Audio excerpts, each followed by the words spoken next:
국민의힘 전당대회 날짜가 내년 3월 8일로 확정이 됐습니다. 당권 주자들의 발걸음도 빨라졌는데요. 두 분과 함께 정치권 소식을 자세하게 짚어보도록 하겠습니다. 노동일 경희대 교수 그리고 김관옥 정치연구소 소장님 나오셨습니다. 안녕하세요. 네, 안녕하세요. 자, 이른바 김장연대, 김기현 의원과 장제원 의원의 연대가 기정사실화됐는데요. 두 사람의 목소리부터 들어보겠습니다. 우리 장제원 의원님이 앞으로 일을 잘하도록 저도 여러분들도 함께 힘을 보탰으면 좋겠다 싶은데 요즘 뭐 김장 담근다 그래서 한참 바쁘시던데 김장을 맛있게 담그려면 배추도 좋아야 되지만 양념도 좋아야 되고 그 삼일체를 잘 맞춰서 맛있는 김장도 담그고 영양가 풍부한 식단 만들어서 제가 우리 김기현 의원님을 이렇게 함께 의정활동을 해서 보니까 우리 지도자 중에 덕장, 지장, 용장, 맹장, 운장 이렇게 하지 않습니까? 저는 우리 김기현 의원님께서 덕장과 용장을 두 개를 함께 갖춘 그런 지도자라고 생각해서 예, 이 보셨듯이 어제 부산에서 장제원 의원 주도로 열린 부산 혁신 포럼에서 이 두 사람이 공식적으로 김장연대를 띄웠습니다. 자, 이게 뭐 전당대회 레이스에 어느 정도 영향을 줄 수 있을까요? 아직은 그야말로 김장연대가 성공할 것이냐 말 것이냐, 그래서 김기현 대표가 이제 뭐 될 것이냐, 이거는 섣부른 예측이죠. 예. 우리나라 기상도 그렇지만 정치권 기상은 뭐 그야말로 조변석계입니다.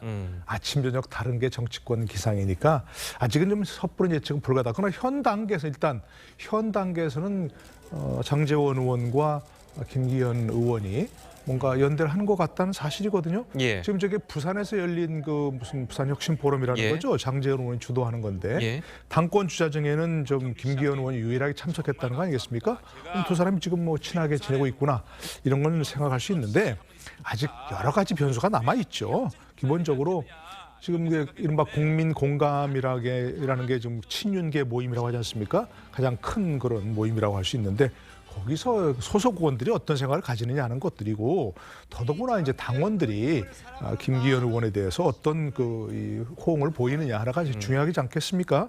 앞으로 이제 뭐 일반 여론조사 또 여러 가지 그 당원들 여론조사 상대로 해서 김기현 의원이 얼마나 호응을 얻을 것이냐가 중요한 변수가 되겠죠. 예. 현재로서는 조금 미미한 그런 지지세 아니겠습니까?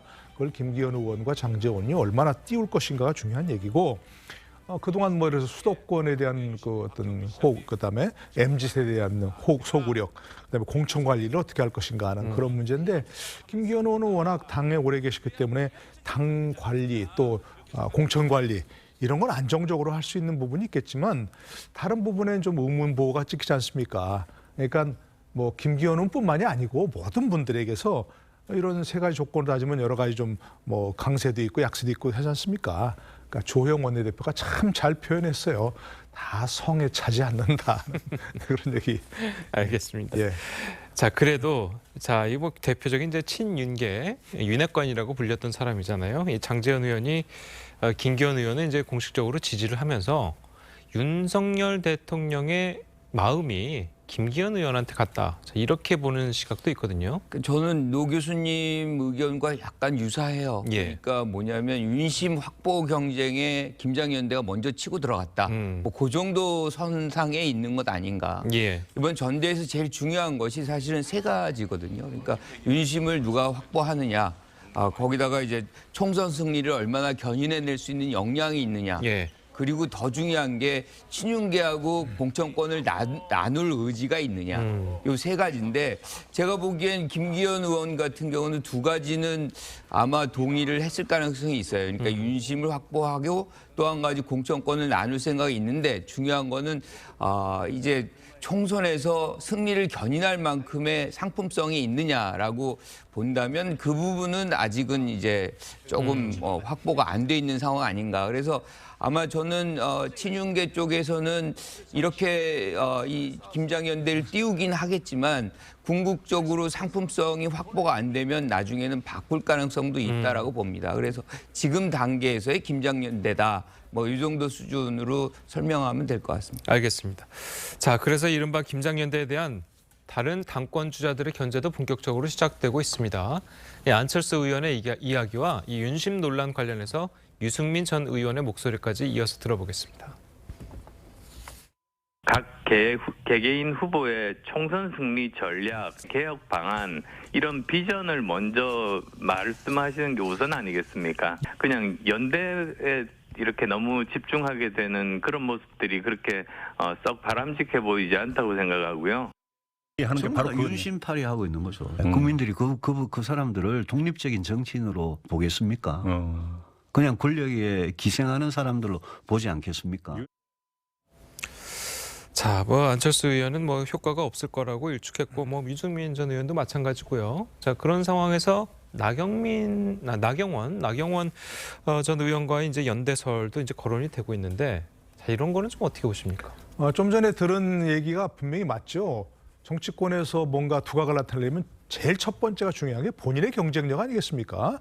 본인이 당원들뿐만 아니라 국민들에게 얼마나 큰 호소력을 가지고 있느냐 하는 게 가장 중요하고 예. 그러나 두 번째로는 어떤 정치권의 정치권 인사도 혼자 설 수는 없는 겁니다. 다른 사람과 연대하고 또 합종연행하는 그런 게 너무 당연한 얘기죠. 자연스럽게 나온 얘기고요. 앞으로 당연히 그런 것들이 이제 여러 가지 합종연행, 연대로 이런 것들이 나올 겁니다. 현재로서는 아까 좀 전에 보는 김장연대가 나오고 있고 그 이전에 또 나안 연대도 나왔었죠. 예. 또 안철수, 장제원 얘기도 나왔었고. 예. 그러니까 이제 그런 것들 잘 여러 띄워보다가 어느 것이 가장 호응을 얻는가 이게 이제 가장 승부를 결정짓는 것일 텐데요. 일부에서는 권성동, 나경원, 김기현 이렇게 연대할 것들의 얘기도 나오고 있고 단일화 얘기도 나오고 있고 그렇기 때문에 앞으로 그런 것들은 굉장히 많은 얘기들이 나올 겁니다. 근데 첫 번째로는 현재 나경원 전 의원이 일단 당원들의 가장 큰 호응을 받고 있다는 건 여론상 나오지 않습니까? 예. 그런 걸 보면 첫 번째 변수는 나경원 의원이 과연 진짜 대표로 출마할 것인가 하는 문제 같아요. 본인은 지금 계속 출마하겠다는 의사를 비치는 것 같은데 지금 그 저출산 고령사위원회 부위원장 맡고 있지 않습니까? 그다음 기후환경 대사를 맡고 있고 아무리 본인이 이건 비상임직이다, 비상근직이다 얘기하더라도 그런 중요한 직책을 맡고 있는데 그걸 그만두지 않는 이상 함께 할 수 있다 이렇게 얘기하는 건 명분상 부족한 그런 부분이 있는 것 같고요. 두 번째는 또 한 가지 이제 내년 연초 되면 개각설이 있지 않습니까?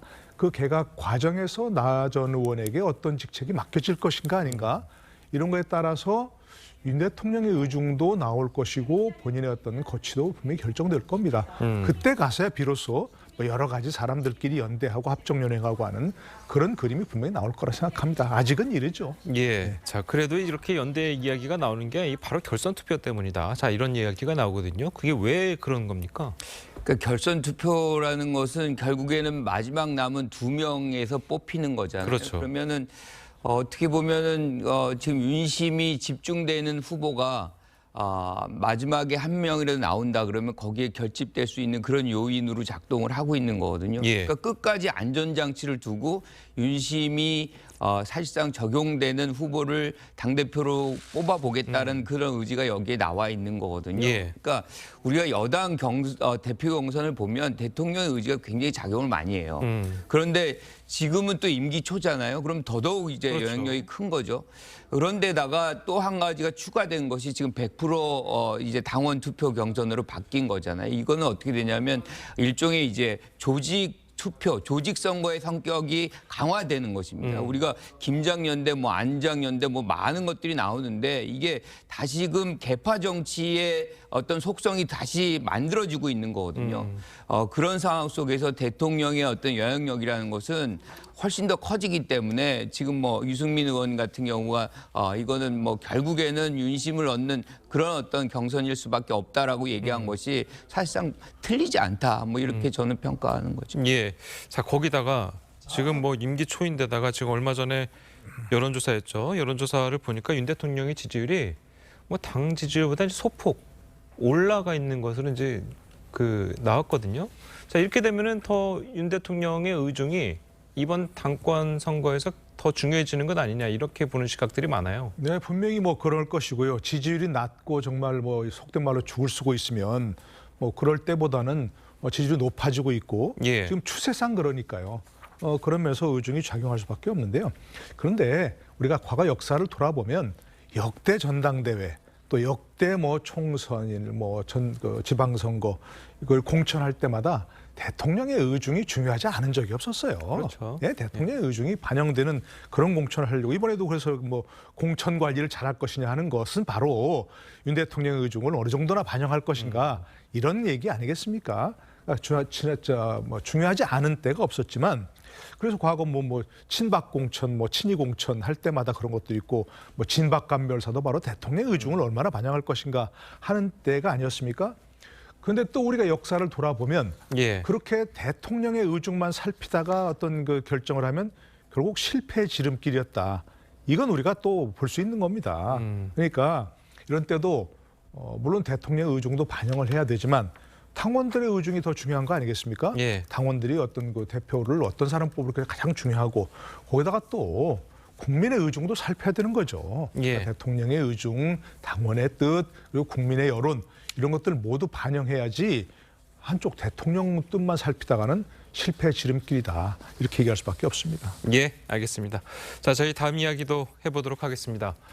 민주당이 이재명 대표 수사 관련 검사들의 이름과 사진을 공개한 것을 두고 논란이 계속되고 있습니다.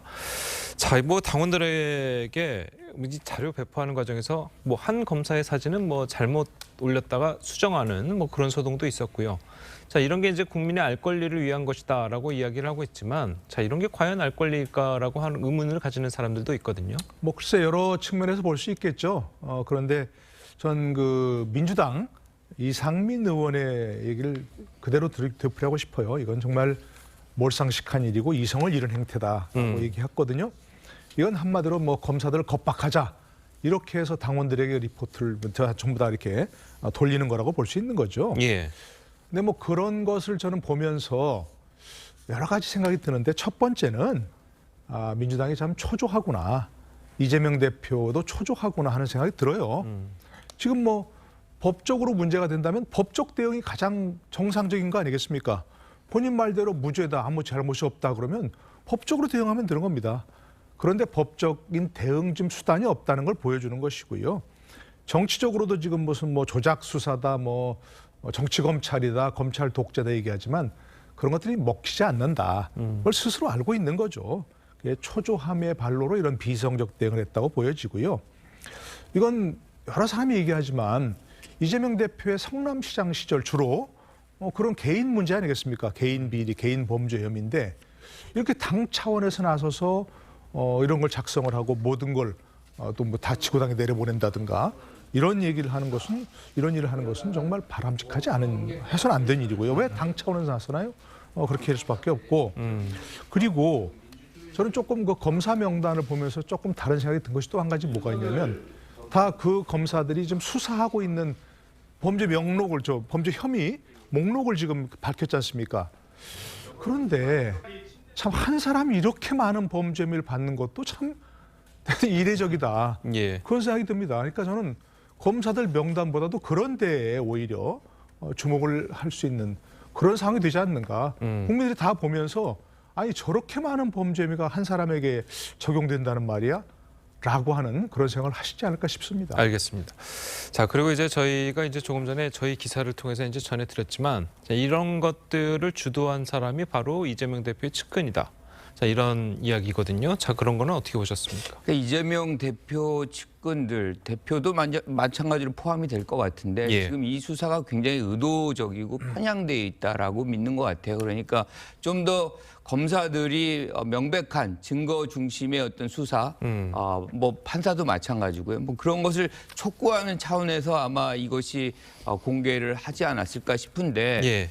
사실은 이 결과적으로 이거는 사법의 정치화, 정치의 사법화가 부른 일종의 결과물이다라고 저는 생각을 해요. 모든 사안을 사실상 사법부에 던져두고 또 사법부가 실질적으로 정치적 효과를 낼 수 있는 많은 수사에 지금 투입되고 있거든요.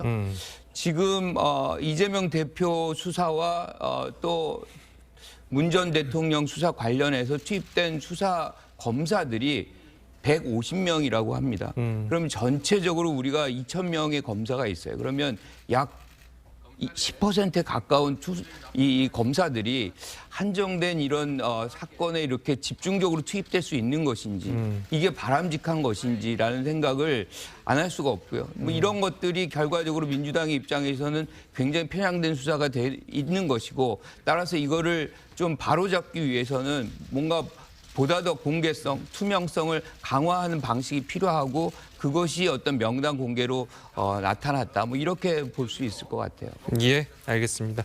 자, 오늘 두 분 말씀은 여기까지 듣겠습니다. 잘 들었습니다. 고맙습니다.